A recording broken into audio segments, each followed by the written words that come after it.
Have you been sad lately? Or maybe are feeling depressed or lonely? If you'd like to hear some messages for reflection or food for thought for this time in your life, stay tuned.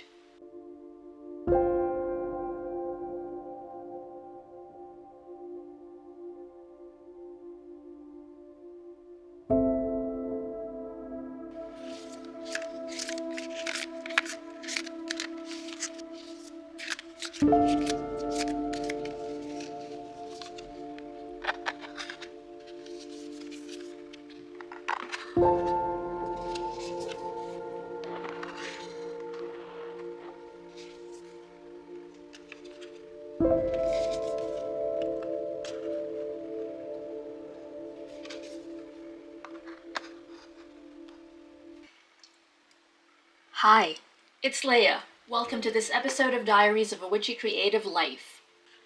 In this video, we are using the Into the Lonely Woods Oracle deck by Lucy Cavendish with artwork by Dan May.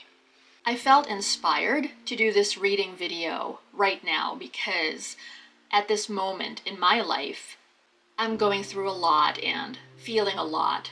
So much has come up for me, maybe a little over 2 weeks now. My home life is great, my health is great, so it's none of those. And depending on how I feel about it, I might share more about this in the future. For now, all I will say is I am in a very reflective place. So anyway, if you're new here, the reading videos on this channel are not predictive.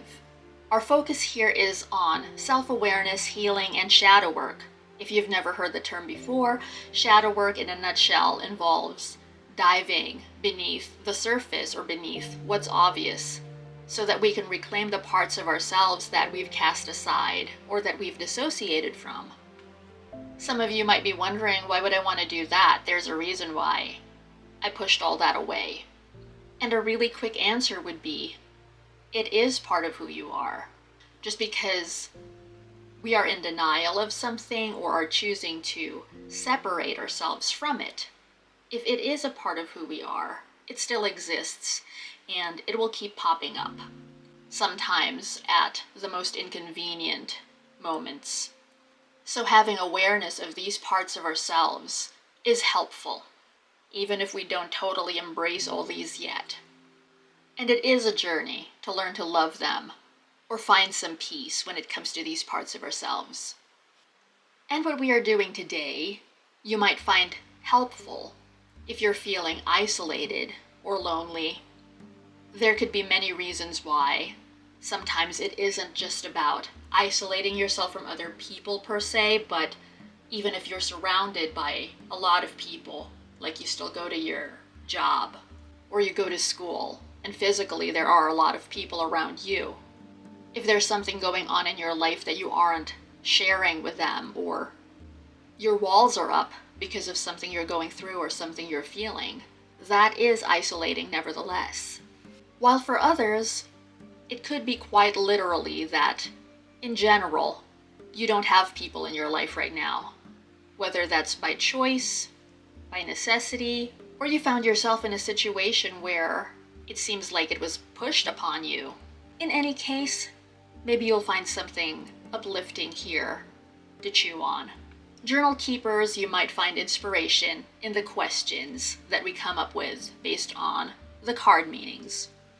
We are not following any spread here. Instead, we are looking at each card individually. Let us flip over this first one right here.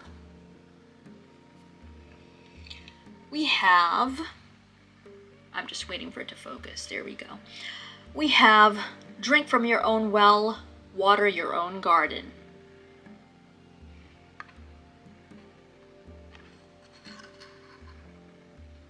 This deck, by the way, has always made me feel comforted, and I thought it would be especially fitting for the subject of our reading today. This card is about learning how to be more self-sufficient, particularly while we are in this place of being apart from others. So by no means is the message of this card to keep staying away from others, especially if You actually want to reconnect. If you're at that point in your life, then what we are talking about with this card doesn't apply. This is for anyone who, whether it's by choice or by necessity, is very much in their own space right now. If that's the way it's going to be anyway, the advice that this card puts forth is for us to learn how to find inspiration from within, for us to look towards ourselves in order to keep going. This doesn't exclude a higher power if you have one in your life. It's talking more specifically about learning to live on your own, if that is the kind of life that you're living anyway right now. Truly making the most of it, despite its challenges. And so a question for us here could be, in what ways can you be more self-sufficient? How can you draw from your inner strength? And there could be a whole range of answers here. For some, you might say something along the lines of, through journaling. You might have done it before and have reaped the benefits from it. So you recognize, even if you stopped for a while, that that is something that you can turn to connect more with your inner self now, and find the strength there. While for others, you might say, you want to jump into your art more fully now.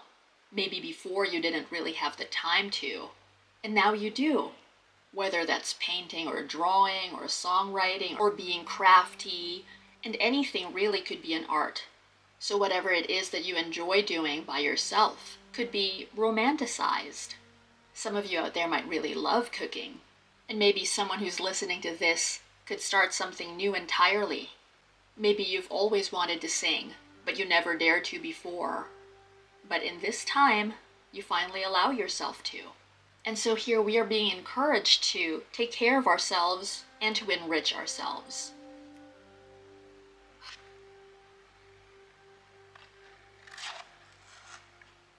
Moving on to the second card that we have here.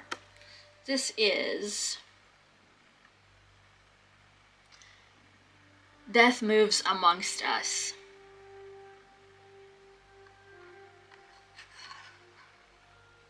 With this card, we are facing the reality of death. You could look at either literal death or deaths as in endings. Some of us, after all, feel the need to isolate during some of these endings. And for those who are faced with an actual physical death, whether you're grieving someone, or for some, the length of your own mortality may be in question, and you might be at a place now of wanting to know how to come to terms with that. What we are doing here is by no means a way to take away the pain or the sting of any of that. Instead, this is when we allow ourselves to feel the sadness and the pain, maybe even the anger for some of you out there, that comes with deaths and endings. Some might feel like it's too soon for an ending, and others may still be actively mourning, even though, by society's standards, it's been a long time since that loss in your life. I myself would say that grief never ends. Some of us may no longer be actively mourning after some point, but we'll always remember those that we've loved and lost. And through this card, we have a reminder to celebrate and cherish the good in our lives and the people in our lives that we've lost. I totally get that the reason some people put on a happy face in public, even if they're still reeling from the pain of losing someone, is because they don't want others to be uncertain of how to act around them. Sometimes people don't know whether to feel sorry for you or to try to encourage you to cheer up, which, by the way, I would say for some could be totally the wrong thing to do if they're not at all ready to cheer up.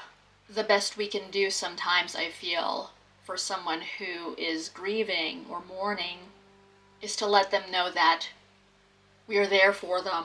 We're not asking them to feel any differently than they do. A lot of the time, asking somebody to cheer up is because the person saying that is uncomfortable seeing someone else be so sad and have that emotion or feeling displayed so openly. And so the question that I am leaving you with for this card is, how can you honor what you've lost? How can you honor the good in your life, even if it no longer exists or the time has come for you to part with it? Sometimes rituals are necessary in order for some sort of closure, for us to feel like we gave what it is that we lost the honor that it deserves. Whoopsie-doos. Okay, moving on now to the third card that we have right here. It is the Lonesome Gardener.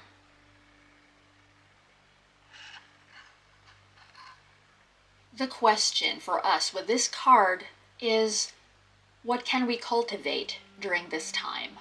Is there anything that you can jump into for you to work on? Anything that you can grow? And there is absolutely no pressure here. Like during when the pandemic was declared, be very productive with your time. Because you're away from people and you're at home, there must be a bunch of things that you can do, right? But a lot of people felt shamed after hearing that because they didn't have the energy to be productive. In fact, from what I've heard, a lot of people during that time developed depression and anxiety, even if they had never experienced it before. So a lot of people couldn't make themselves get out of bed, much less do anything that required a lot of their bandwidth or energy. So if you aren't in that place, by no means should you feel the pressure to go and create something. Even if the most that you do is develop greater awareness of yourself, that's huge. Not many people seem to have that. So that in and of itself is a truly wonderful thing. And for those who feel called to, sort of similar to what the first card already brought up, to work on something, to dive into art or hobbies, something that could grow, that you could look back on and it tells some sort of story. What could that possibly be? But yeah, gardening is a great metaphor for this because you are growing something, and depending on what that is, it either feeds you or has some sort of benefit to it beyond the time when you're engaging in it. And this might not resonate with all who are hearing this, but for some, you might want to start writing your memoirs. Others could begin making memory books. There are people who would enjoy seeing your stories, maybe even read the insights that you've gained from this time. And yeah, throw in your pictures, your artwork, doodles by all means if you feel inspired. Even scraps from your daily life like bookmarks, menus from restaurants that you eat at or order from, receipts, ticket stubs, things of that nature. And these are all simply ideas I'm throwing out as they come to me. What is your equivalent? Maybe that's something that you would like to start doing right now. Okay, moving on. Here is card number 4. We have the Beneath Opens Up to You.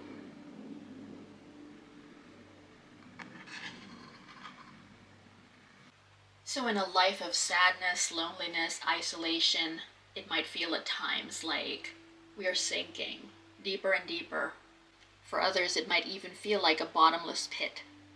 And for those of us who would like to do so, maybe we can look around and see what's there. We sometimes hear all these stories or maybe even have memories from times that we've been really down. And all we know is it was horrible. It's something that you never want to go through again. But what would happen if you allow yourself to detach for a few moments and to look around you? How would you describe where you are if you were to flesh it out? to give it a description, and maybe to even look in the cracks and not just at what seems to be obvious. What is it that you find there? While you're at it, keep your mind and eyes open to the beauty too. There could be long-lost memories. There could be hopes and dreams that you've pushed aside that used to bring you so much joy. What is it like coming from a more detached place? Not from this place of struggling with the darkness or feeling overwhelmed by the weight of it all. When you find yourself capable, maybe you'd like to shift your perspective a little bit so that you can see through a different lens. And no, this is not one of those moments of devaluing the pain, the suffering, the loneliness. What I mentioned earlier were examples of what you might find if you look around, but maybe for you, it's none of those. Even if what you found was more darkness and more depression, it still is something to take note of. It puts us back to that place of having greater awareness of where we're at, so that we get a better idea of how to proceed from here. Allow yourself to be surprised though. Let's not be so sure that it's going to be a certain thing just because it was that way before, or we know that we're not feeling that great, so how could there be anything but not so great stuff down there?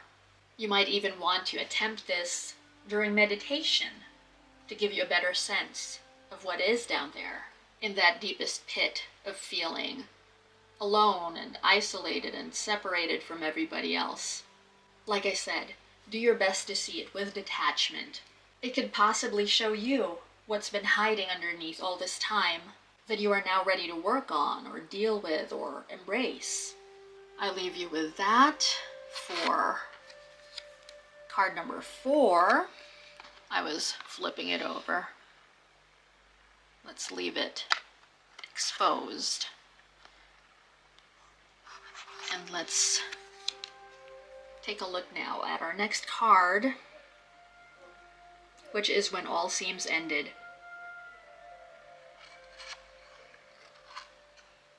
Part of what I'm going through right now is I am a little bit in a daze. Not that being a mom didn't put me in a daze already to begin with, but yeah, continuing. And speaking of being a mom, some noises from downstairs may have been captured. They're pretty rambunctious and boisterous, so excuse any of that. What we are pondering with this card, When All Seems Ended, is, I would say in some ways it is similar to the previous card, which is about examining where we are. So there may be some things that we dread arriving at. For instance, the end of a relationship, or when somebody that we love dies, or making a huge change out of necessity, not necessarily because we want to. We may have fears about what it's like to be on that end of it or on that side of it, so we do our best to avoid those things or to prolong them for as much as possible. But certain things or times in our life can't really be pushed off forever. You eventually find yourself there. And this is basically the card for that now what moment. And so yeah, ask yourself, now what? Part of doing shadow work is facing that discomfort, sitting in it, acknowledging that pain. There seems to be a lot of avoidance in mainstream society when it comes to anything that brings about pain. A lot of people tend to want to numb themselves or to disregard anything that brings them discomfort, if not shame it or talk down to it, because they want to feel better about themselves in some way, like they're above it. But yes, once that you've made the decision to do shadow work and face all this, the darkness, the pain, memories that maybe once upon a time you turned your back on, but you're now looking at, now what? And addressing your current situation. Let's say you do relate to being isolated at this moment, that's why you've watched this far. Yeah, now what? What that looks like, of course, is different for everybody. But okay, let's give an example. Maybe for someone whose significant other passed away. If you've been with them for a very long time, and now you're in this place of not knowing what to do with yourself. Yes, it feels very foreign, but you're still here. So what are you going to do? And no, there's no pressure here to come up with an answer immediately, and your decision is not for society to see you moving on or anything like that. It's for you. Once you've chosen to face your current state and do something about it, even if you're not going to act right this second, even if your answer is, I'm not going to think about that right now, but I will address it again maybe in 6 months or a year, or however long that is for you, that is perfectly okay. Or maybe for someone who lost a child, when you ask yourself the question, now what? What could come up for you is, I would like to try again. Maybe not just yet, but I would do it all over again. While another person in a similar situation could say, I don't want to have another child, but I do want to talk about losing my child. I want to be able to use my voice and add it to the conversation about this matter. So absolutely, it will look different for different people, and all that matters for you is what it looks like for you. Moving on now to our last card in this reading. We have The Truth Comes Softly.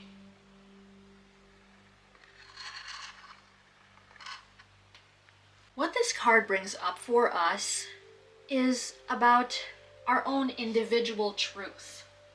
Addressing that, respecting it, honoring it, seeing how it has shaped our lives. That narrative that we have is based on our particular truth. And truth and facts are two very different things. You might even know that your truth is very different from the facts. Let me explain. So for example, you might know that someone didn't intend to hurt you.